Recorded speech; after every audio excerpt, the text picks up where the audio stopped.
3 different computers going. So I am streaming on Facebook and Instagram, and so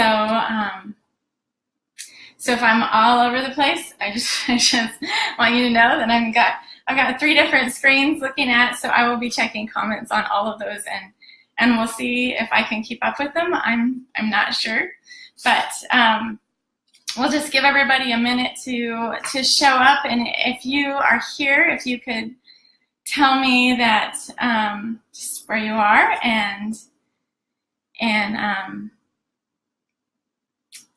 you know, see who's with us. I have my notes here. I have a whole bunch of notes because I don't want to. There's just so much I want to share with all of you, and I don't want to miss anything. So sorry too about the glare from the windows in the background.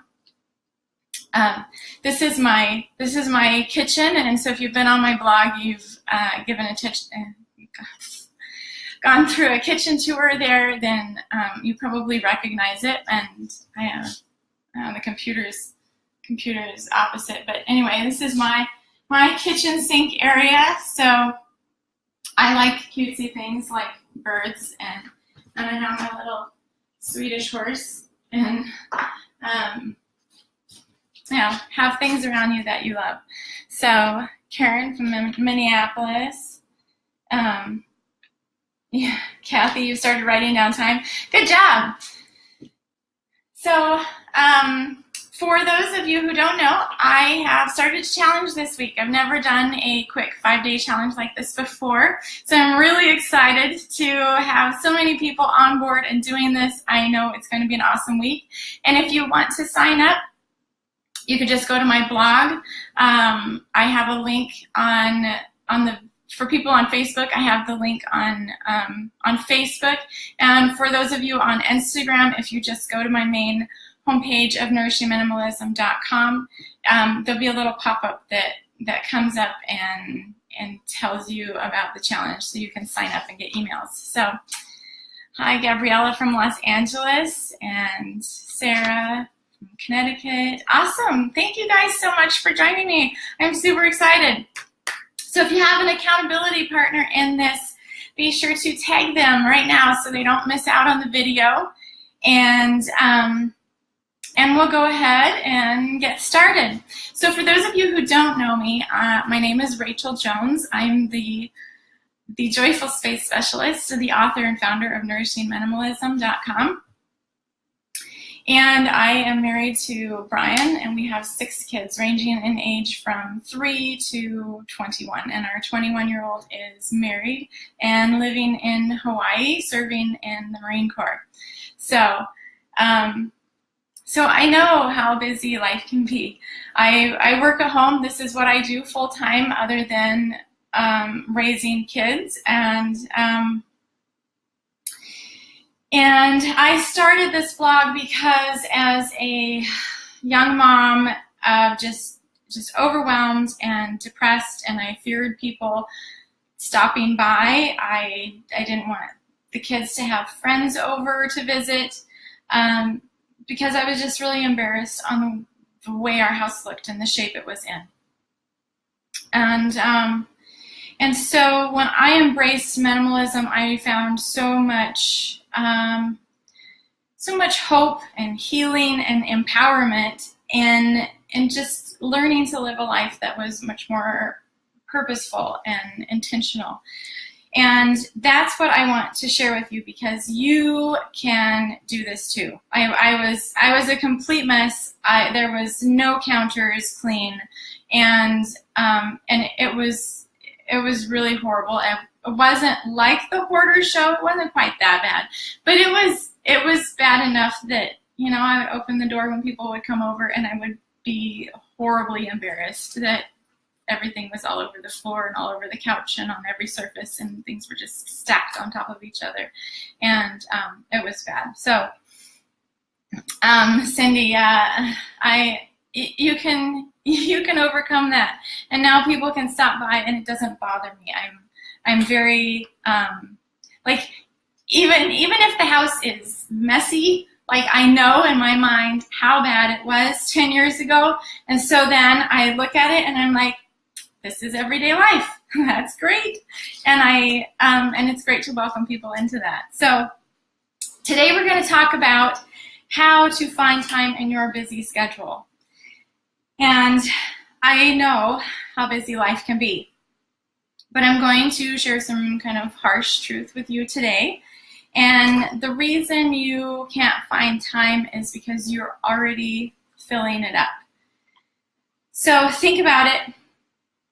When was the last time you had some free time on your schedule? Like you thought, okay, like today or next week or whatever, it's free, and you were looking forward to that, and then somebody called and said, hey, can you do whatever?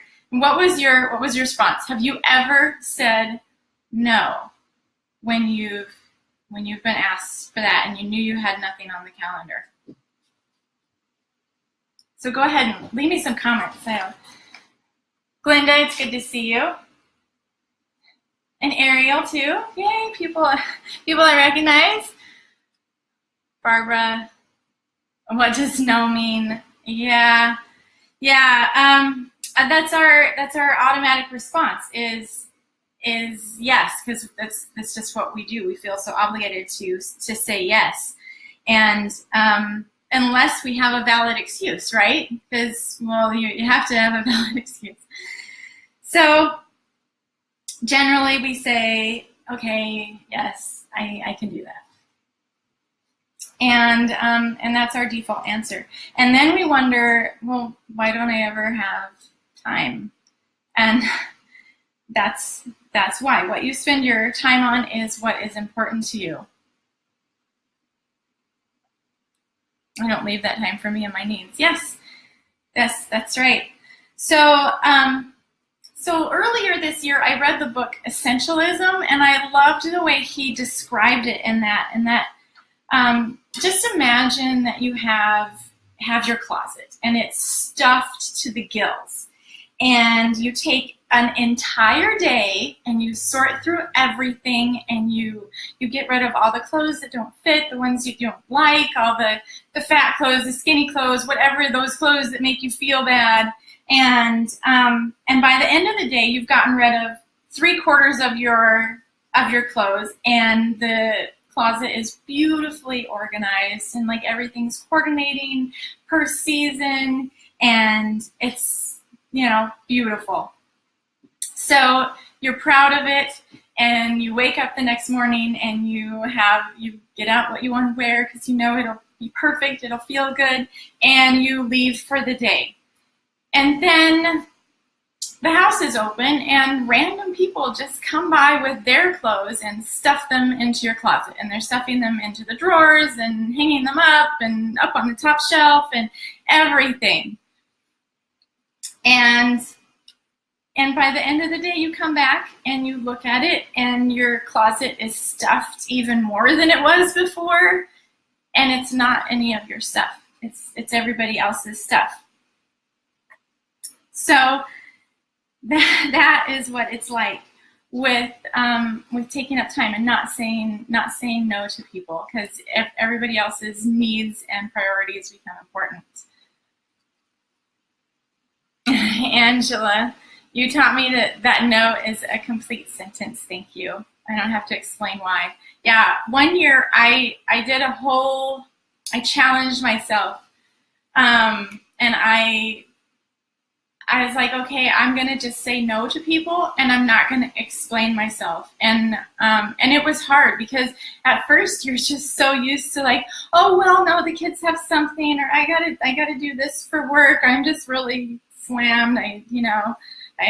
Whatever you can come up with, and it sounds silly, and it never sounds really genuine. So for me, that year was all about just saying, nope, I'm not able to do that. And that's it, just leaving it at that. And that was good. It was good for me to do that. So it's not just new things that come up that are taking your time. It's also existing things that are on the calendar and things that you have been doing for a while. So you're just in such a habit of doing them that you don't really think about it. Like which is part of the reason why in your task for today I asked you to write down the things that you do, because I want you to just be able to see it for yourself, what is taking up your time, because so much of our time is spent with things that we're in a routine of doing, but they don't necessarily have to be done. Yeah, Linda, yeah, I'll get there. And what's our project for the day? So that's part of it, is keeping track of things. But let me keep going here. So I would encourage you to really own your no. Like Angela said, you don't have to explain why. You can just own it. And while no is hard to say at first because we feel obligated to do things for people, no is the only tool that we have for creating more time. So there may be some disappointment when you say no, but it's more important. But like, think: is it more important for you to disappoint people, or be disappointed like later on in your life as you look back and you think like last year, like, and you're disappointed that, you know, all their clothes are stuffed in your closet and you can't find the things that are important to you. So think through, who are you trying to please? And are they the ones that really matter in your life? Because typically when we say yes, it's things that aren't in our immediate family, like not our spouse or our children, or, you know, parents, things like that. People like that. Typically it's things like PTA activity or volunteer, or, you know, church or coworkers. So so tell me in the comments, who was the last person that asked you to do something that you gave your time to? Were they in your immediate family or not? And you can use an emoji if you want. That's kind of fun. I don't know. I'm not good at the emoji things. I saw someone do this and they were like, "Oh, do a green heart if that's the answer," and that was fun. I need to think about that for tomorrow. You can do a green heart if that's the answer. Okay, so when I ask people why they want a clean home, it's generally for themselves, for their family. Like, I want to be able to spend time with my children. I want to spend time with my spouse. I want to be able to devote time to things that are really important to me. And it's when you look at who is asking for your time, is it those important people? Is it those people that you are wanting to create this change for, or is it someone else that doesn't live with you, that doesn't where it's taking away from that ultimate goal in your life? And I want to encourage you to give yourself some margin in your life.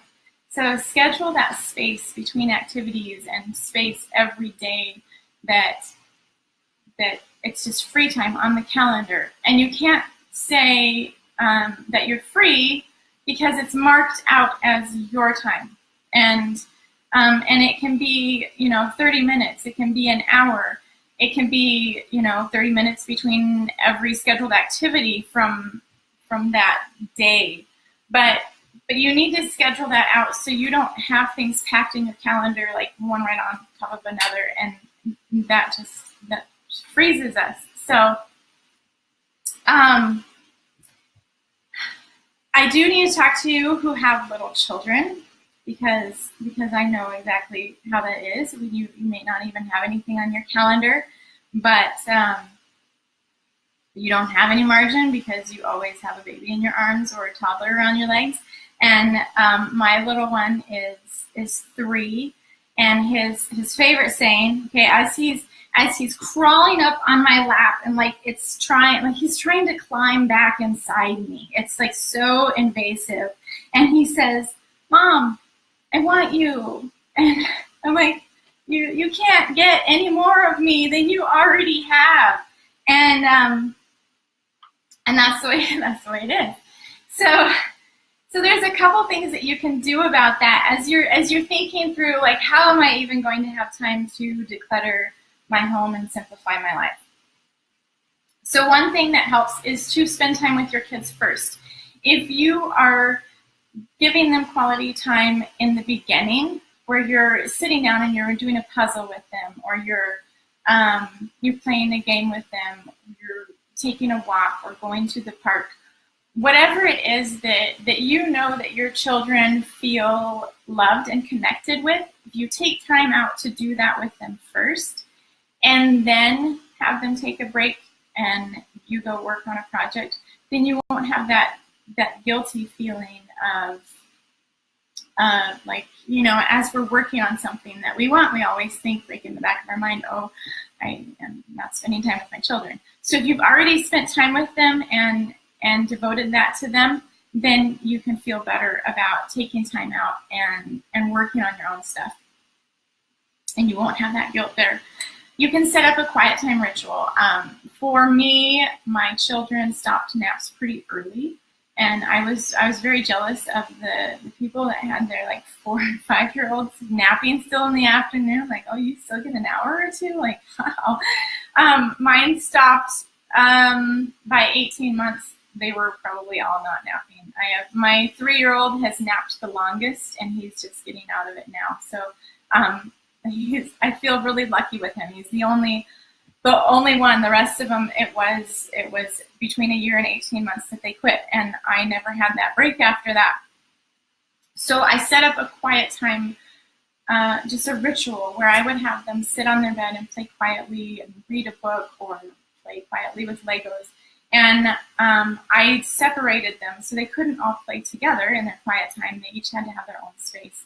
So someone will take the couch, and someone will take the bedroom, and someone will take the kitchen or my room.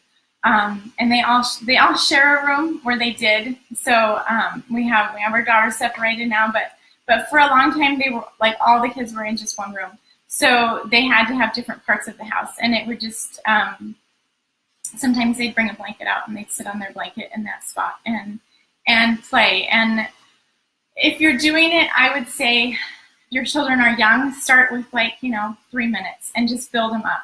But they can learn that this is a quiet time, and I'm going to play quietly, and I'm not going to talk to mom until I'm done. And that can give you some time to just sit and recoup and get projects done, or even just sit in some quiet space for yourself, because as moms, we need that too. You can do a movie time or have them watch a specific TV show. And I'm not one that promotes the TV as a babysitter at all. But I know how life is, and I know what it's like to have a bunch of little children and not be able to take a shower or cook dinner unless the TV is on. And I've used TV when they've been sick, and, like, okay, this is distracting them so they're not whining all day long, because I have a couple that were very challenging when they were sick. So we did that, and we survived. And I wouldn't say do it all the time, but if you need to do it, you need to do it, and it's okay. And don't guilt yourself on things like that. So for some kids, it does help to have friends over. We have a nice little neighbor girl that she comes over, and the kids will play for hours, and I don't need to supervise. They'll just be in the background, and very rarely do things come up with fights or disagreements or needing me to step in. So it's very nice, and it lets me get things done. And I have had children over that take, like, all my time and all my energy, and they're completely exhausting. Even if they're playing with my kids, they're just more needy. So think through the children in your life, the people your friends who have children, and if maybe you can, swap childcare or just have them occupy them for a while, and that can work. So you know your children best. So keep that in mind. If that doesn't work for your family and that just hypes your children up, then don't do that one. You can also involve your children in decluttering projects. My kids really like marking on the chart. so I didn't do anything all summer with my kids. Like it might even have been all year. Like their room was so bad. And then before school started, we moved our daughter into her own room because our oldest is, our oldest at home is about to move out of the house. So we were able to move her into her own space, and I wanted them to just completely empty the room and clean it out. So I promised them ice cream cones if they could get their room clean. And to give you an idea of why that's exciting, I'm a real foodie. We don't go out to eat very often. We don't go to fast food very often, and so getting an ice cream cone from Dairy Queen is a huge, huge deal because that's just not something we do. So that was very motivational for them. And then I printed out my chart. If you've been on my blog, it's the 2017 and 2017 chart. And I didn't know how much they would actually have in the room. It was just full of just junk, like kid junk. They don't actually have that many toys, so it was just junk. And so I said, if you get to 1,000 things, then we'll go out to ice cream. And they're like, oh, they were really worried. I don't think we'll get to 1,000. I said, okay, if it's really hard to get to 1,000, we'll do 500. If you get to 500 things, then we'll go out to ice cream. So they worked and they marked the chart. They each had, like, my daughter had a pink highlighter and my son had a blue highlighter, and they counted 25 things and took turns marking the chart, and they got rid of so much stuff. I was really proud of them. My daughter likes to keep things. My son doesn't care. He just keeps things because she's keeping things. So, like, that's what you're supposed to do. And it was garbage. Like, there was 2 big bags of garbage. They had so much paper and tissues, like just stuff that they had stuck in the corners of I don't know. And they had dollar store toys, and I don't shop at the dollar store and I don't buy them toys at the dollar store.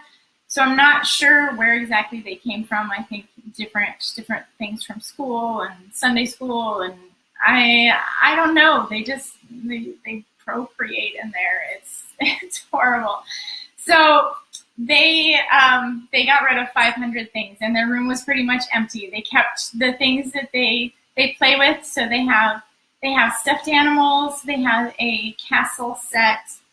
My daughter has horses, and they have a bunch of Legos, and then a few things like balls and little toy cars. But they don't really have much at all. So yes, paper things really add up, and it was wonderful. And so the giveaway box was really just, it was like this. It was small and like, I don't know, fairy wings, and just it was all like just kind of chunky, junky type stuff, or things that our 3-year-old has grown out of now, and we needed to get it out of the house.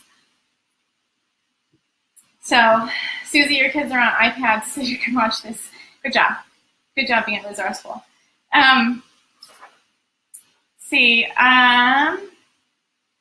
So the task for today is to understand that that if you don't make something a priority, to understand that if something is a priority, you will make time for it. So how do you know? My example that I sent in the email this morning was if someone was giving you $1 million, but you had to actually take time out and drive for an hour or 2 to go get it, would you make that happen? And of course we would. Like, yeah, you would wipe out your schedule so you could get that done, right? And if you think negatively, some people are more motivated by negative examples. So if someone is holding a gun to your head and said, you have to get your house under control in, this whatever amount of time, you would do it, right? Yes, you would do it. Okay, go lay down. The dog wants out. She wants in and out all day long. So today I want you to spend time writing down what you're doing. I used an app on my iPhone called A Tracker, and I had a lot of fun doing it. It took a little bit of time to get used to constantly marking it down, but I did it for 1 week, so I could really see like the whole week and what I was spending my time doing. And for me, it was validation of my routines, because I did it just last year, and I found that I spent 4 minutes a day doing laundry, and I don't remember all of it, but I think I spent about 7 minutes a day doing dishes. And part of that's because I have the kids do dishes too, but that was just the time I spent doing dishes. And it really validated like why I live minimally and have these routines in place, because it worked perfectly. It did also make me aware that I have a really bad habit of pulling up my phone when I'm bored, and I had to mark down, I spent 5 minutes on Candy Crush, or 10 minutes just scrolling through Facebook. I have myself, I've taken off the notifications on my phone, so I don't get those. I don't have messages from Facebook popping up, because I don't well, if you want to get a hold of me, you're gonna have to call me or text me, and a lot of times I'll have my phone turned on silent and I won't hear it anyway. But I didn't want to. I get too distracted from things when I get a lot of emails. So if I were to have my email notifications on my phone, it would distract me all day long. So, and I'm sure you guys get a lot of emails too, because that's the way life is right now. So take some time, and if you can do an app that tracks your time spent, it's very, very helpful. And just seeing where you're spending your time, because we often think that we're doing things that we don't like to do. We think we're doing them a whole lot more than we actually doing them. Because think about how much time do you think you spend on laundry and dishes? Just give me a quick estimate there in the comments, and let me know, if you just off the top of your head, how much time you actually think you spend doing those type of chores.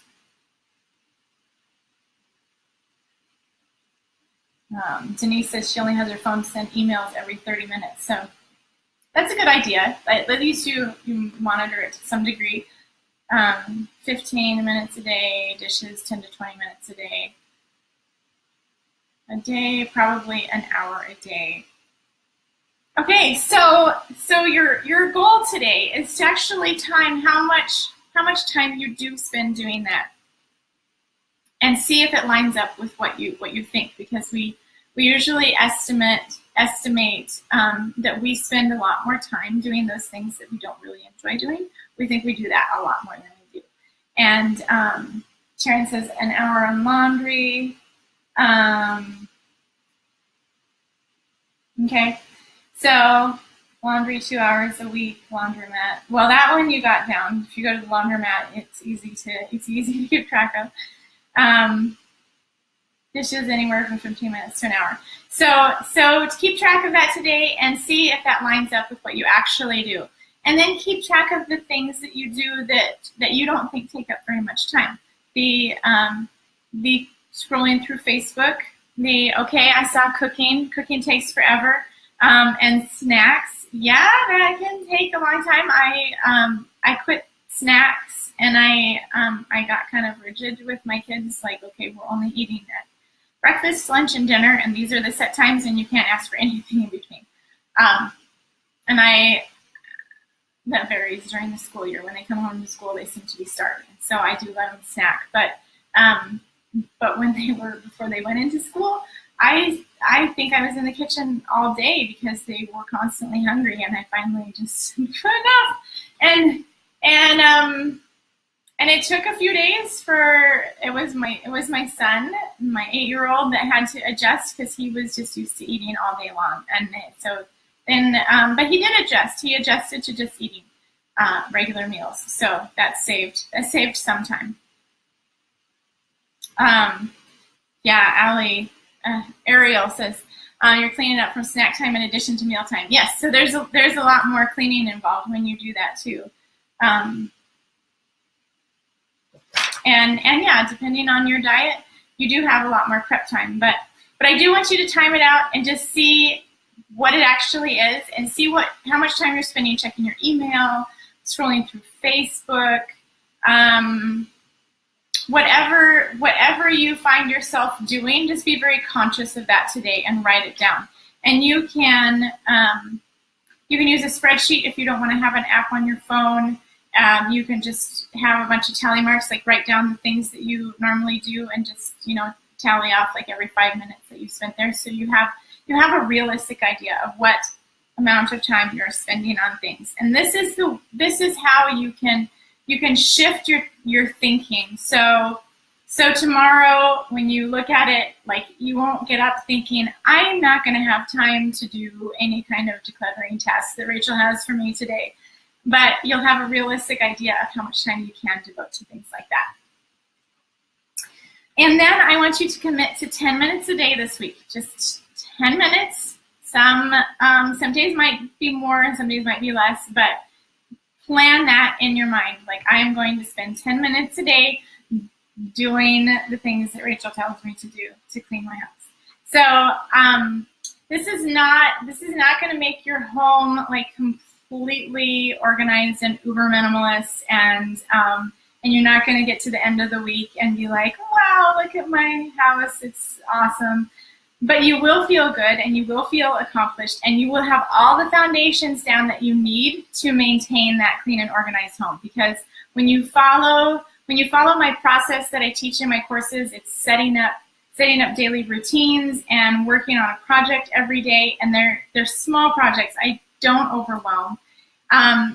But you get to the point where your home just starts feeling better. And when you get the dishes done in the morning, like, it just makes you feel better. It makes things less overwhelmed. And we'll talk more about that tomorrow, because it's very important. Just our mental state is very important. And then I want you to look at your calendar. So are any of you guys, have you read the life-changing magic of tidying up and put that into practice in your home at all?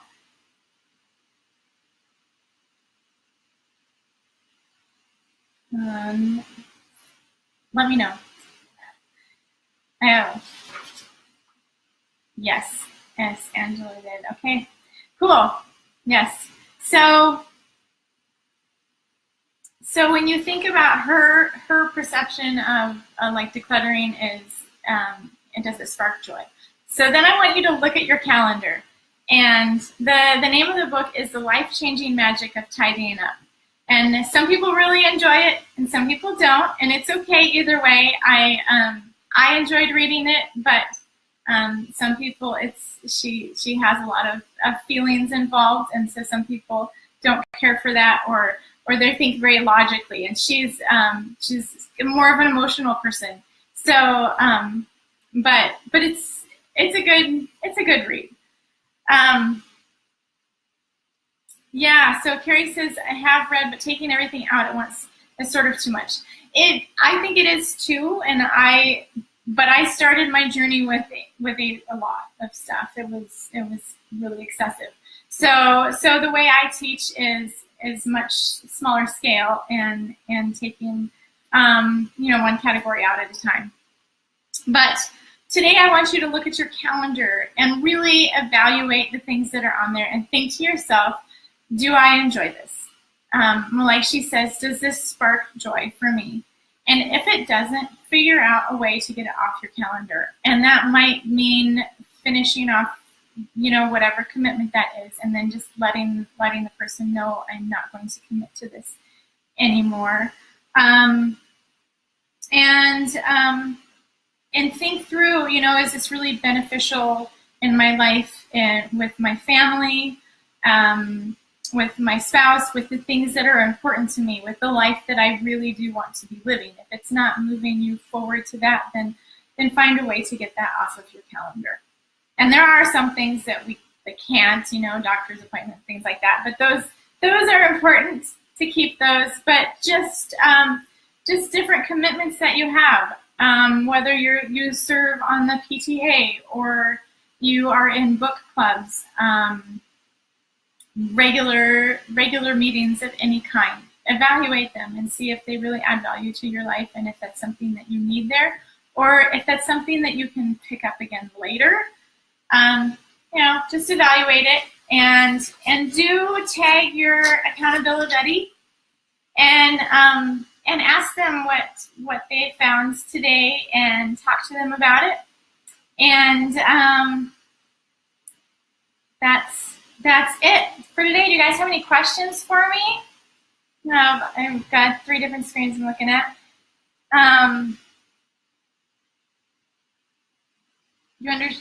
Do everybody understand the task for today and just evaluating your time? Looks like we're good.